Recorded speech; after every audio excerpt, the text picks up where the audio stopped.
All right, raise your hand if you've ever lost weight before and gained it back. Likely it's because you're missing the exit strategy, phase 2 and 3. So this is our fat loss forever formula in CalFit coaching, where we help busy parents over 40 drop that belly fat, certainly, but sustain their results for life without crash dieting or living at a commercial gym. So how we do that is break it down into 3 chunks. Timelines vary in all these phases. It depends. Like one guy might have 50 pounds to lose, another gal might only be trying to lose the last 10 pounds. So timelines can really vary widely, but think of this in like 3-month chunks at least, and then review, reassess every 90 days. Okay. So in the shred phase, simply put, it's our big 5 habits. And pull this out for you, the big 5 habit framework, which is essentially 5 things we focus on with our fat loss clients. It's control and track your calories and protein. Hit the link below. There's a calculator that'll give you exact numbers, whether your goal is fat loss or muscle gain. That's one. Then we've got the step goal, 8,000 plus steps a day. No one's hitting that 100% of the time, but the goal with that is to minimize that down regulation in metabolism when you reduce calories. So that keeps your metabolism churning. Obviously, there's so much benefits to walking as well. What's not pictured here on the slide, I realize, is the water intake. 3L Club, we call it. Like in Canada, 3 liters a day is sort of that standard, gold standard we're aiming for with water intake for a variety of reasons. From a fat loss perspective, well, it helps you decipher the difference between thirst and hunger, and it kind of takes the edge off a bit. It fills you up, but there's so many benefits. Again, dehydration. Next one, sleeping 7 hours a night. That's a tough one, especially in this phase of life.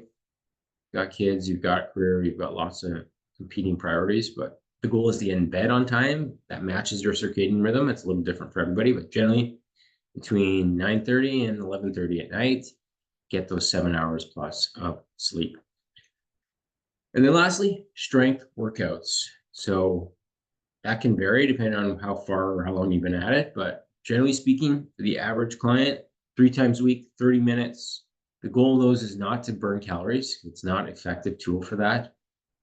And exercise of any kind is not that effective for that. It's to tone, tighten, preserve muscle mass. Okay. So you put those 5 pieces together and you're consistent 80% of the time. That's what our focus is in the shred phase, to lose maybe 1% of your body weight per week. Eventually you shift to what we call sustain and maintain. Again, shocker, big 5 habits are the foundation, but we adjust them accordingly. You might move a bit more in maintenance, but you will likely eat more in maintenance, right? Your calories will now shift up to maintenance calories, which is probably 500 more than where you finished the diet. We recommend tracking 5 days a week in this phase, in the initial stages at least, to ensure we're not gaining needless body fat back. So we want to make sure you're actually at maintenance, and then taking a break from food tracking on the weekends and balancing it out. So there's a few different approaches with that. We'll get too much into it, but essentially the goal is move more, eat more, stabilize, look leaner without getting lighter on the scale. Okay. So people can hang out here as long as they like, though I do recommend building up metabolism, building muscle, no matter what your gender is. We want to add some muscle mass to our frame, increase our bone density. This is as critical as fat loss for your longevity and your quality of life. Just think going to Europe in your 70s, what's going to serve you better? Losing a bit more fat or gaining a bit of muscle? I would say the latter. Okay. So this is where you actually go into a bit of a calorie surplus. You're not looking to gain more than a couple pounds per month at most. Otherwise, that indicates a lot of it's body fat. And then you're probably getting a bit more advanced with the strength workouts.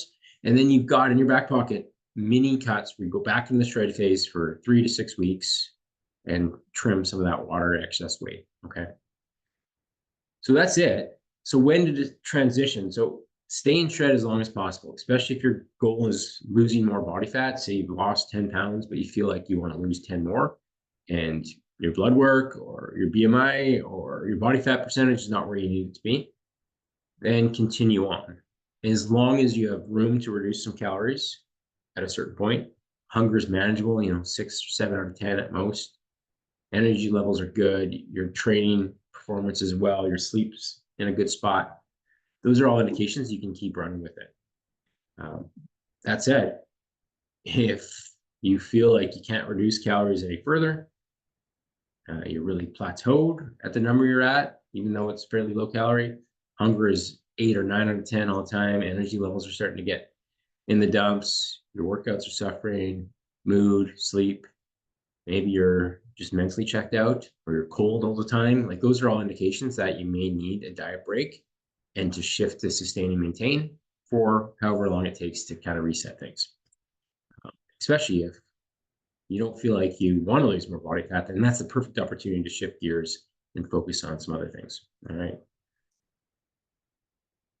So I'll just go back to the first slide just to review. Again, the shred is to drop 2 belt notches is generally our standard. What we're looking to do is within 12 to 16 weeks, 12 to 15% of your body weight. Our average client drops 16% body weight over 6 months in the shred phase, generally speaking. So if we're losing more than 16%, 20%, we're starting to get into a place where we're probably losing muscle along the way. And so we want to shift to that sustain and maintain, build back some muscle building metabolism, eat more to lose more. Like I said, still track, but you get the body out of that calorie deficit restricted environment. And then potentially going back into shred if you feel you have more to lose, or building up in phase 3. All right. So hopefully that makes sense. This is just going to equip you with the tools to keep the weight off, because you've seen the research, 80-90% of people lose 20 pounds, do it the wrong way, gain it back and then some, because they're losing as much muscle as fat, or they're following unsustainable practices. All right. So if you want to book in a consultation to map out a plan for you with these 3 phases in mind, work with Mitch.ca or send me a direct message. We can chat more in detail on that. Cheers.